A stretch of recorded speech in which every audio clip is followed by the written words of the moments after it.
Welcome back to my channel. So it is the end of June and I wanted to share with you guys everything that I read this month. I did not follow my TBR completely. I pretty much followed half of my TBR. I did have 6 books on my TBR for this month and I only read 3 of them. I read a book that is in a series and I ended up continuing the series rather than stopping and reading other books. So yeah, so to start off the month, I was reading Caraval by Stephanie Garber, and this book is about a girl named, what was her name again? Scarlett, who is invited to this game that's called Caraval. The only way to win this game is to solve the mystery. The game is surrounded around Scarlett's sister and she needs to be found for the game to be complete. One thing I really loved about this book was that, first of all, I didn't realize that it was even in third person until I was like 14 chapters in, which is a really good sign. Normally third person I noticed right away because I don't like third person, but I really enjoyed it. It captivated me pretty much from the beginning. And also like the magic a part of this book. Throughout the game they tell people to be mindful of the things around you and remember that not everything's real because magic is happening everywhere. And not only was that a warning for the game players, but I think it was also a warning for readers because there were moments where certain things were happening and you needed to be mindful of whether or not this was real or if it was an illusion in front of Scarlett. I am definitely going to read the next one. This is a YA fantasy. There is like a very tiny subplot of romance. Like when I say tiny, I mean it's very minuscule. A little bit of a trigger warning. There is a bit of parent-child abuse in this book. It's not heavily involved in the book, but it does happen. I gave this a 4-star out of 5. I know a lot of people gave it more of like a 3, but I really enjoyed it. I couldn't really put it down. After I read Caraval, I read A Court of Thorns and Roses. And you probably already know if you watched my acotar video, I rated this a 5-star. I loved it so much. It's funny because this is another book where people rated it a little bit lower than what I rated it on average. Most people I think rated it between like a 3 and a 4. But I gave this a 5 because I could not put this book down. I loved it so much. I ate it up. Everyone said that the beginning was going to be slow, but I didn't find it that slow. I actually really enjoyed the beginning. I enjoyed beginning to the end.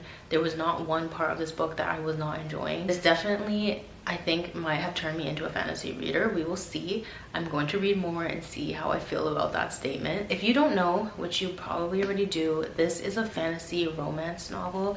I do think the romance is a big part of the book. This is somewhat of a Beauty and the Beast retelling. Feyre, she is hunting in the woods and she basically kills this wolf that she finds, and she ends up being taken to the fairy realms, which is north of the mortal lands, and she has to stay there. That's as much as I can say.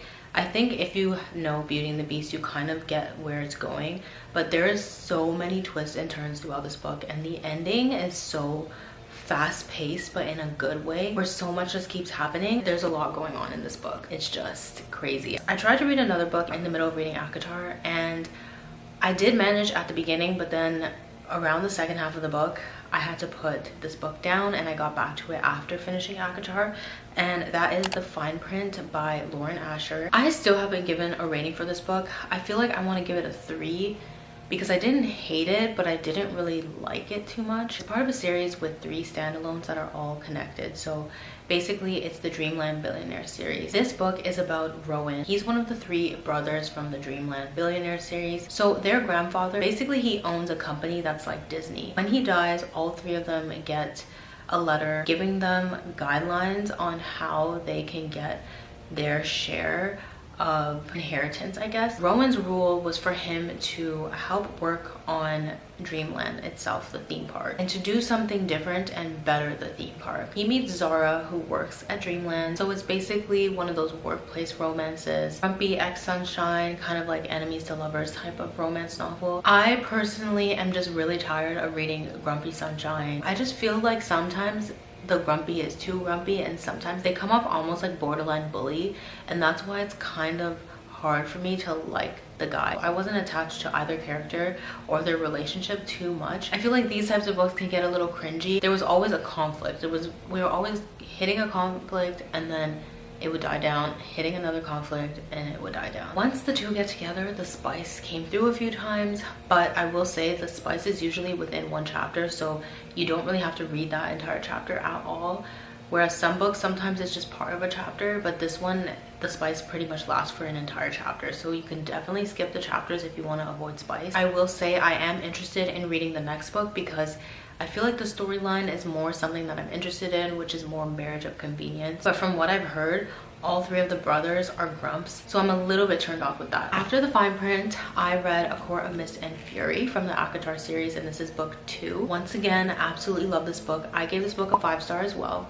Even though I preferred this book over acotar, they were both 5-star reads for me. I wouldn't say just because I like this more that it lessens my rating for the first one. I didn't want to reduce my rating just because this one is better. I think this one is probably like a 10 out of 5 stars because it was just so good. Obviously I can't say too much because it is the second book, but I will say this book really explains a lot of things from the first book that even though the first book didn't end on a cliffhanger, this one just tied up a lot of loose ends. But also Feyre, I feel like, grows a lot.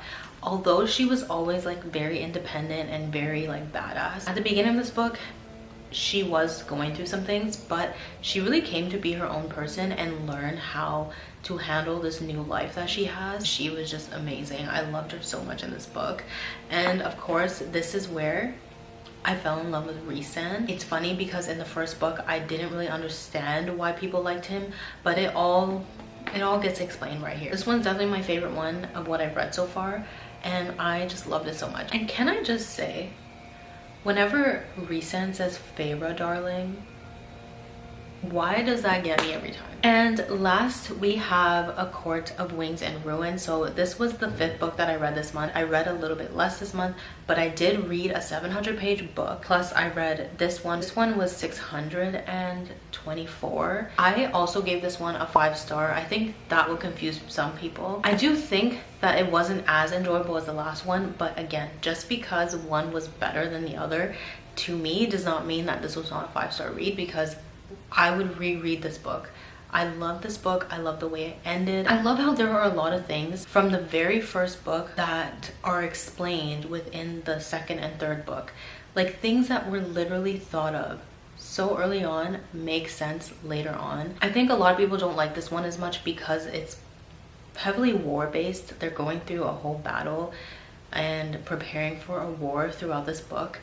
And for some people that's not very interesting, but I loved it. And I also loved that there were things that don't really make a lot of sense at the beginning. Like they're doing certain things and there's no like real answer to it yet, but literally everything comes full circle when you're getting to the end of this book. Even things that you like totally forgot about in the last book or the book before that, they come back up in this book. I don't want to say too many people, but I will say Nesta stood out the most for me when it came to character development and who really redeemed themselves. I love this series so much, so I'm really happy. So those are all the books, including the one book I read on my Kindle. I'm so happy because I have 3 5-star reads, a 4-star, and then a book that I'm not entirely sure about, which to me is a very successful month. I read 3 books that I absolutely loved. The fact that I found something that's probably like my top favorite of the year. I'm nervous for what is to come next month, and I really hope I don't end up in a book slump because again, I'm reading something that I love, and every time I read something amazing and nothing is coming close to it, that's when the reading slump hits. So I'm really scared for July. Thank you guys so much for watching this video. If you read any of these books before, let me know how you like them. And if you like this video, please don't forget to give it a like. And if you're not subscribed already, please hit that subscribe button. And I will see you in the next one.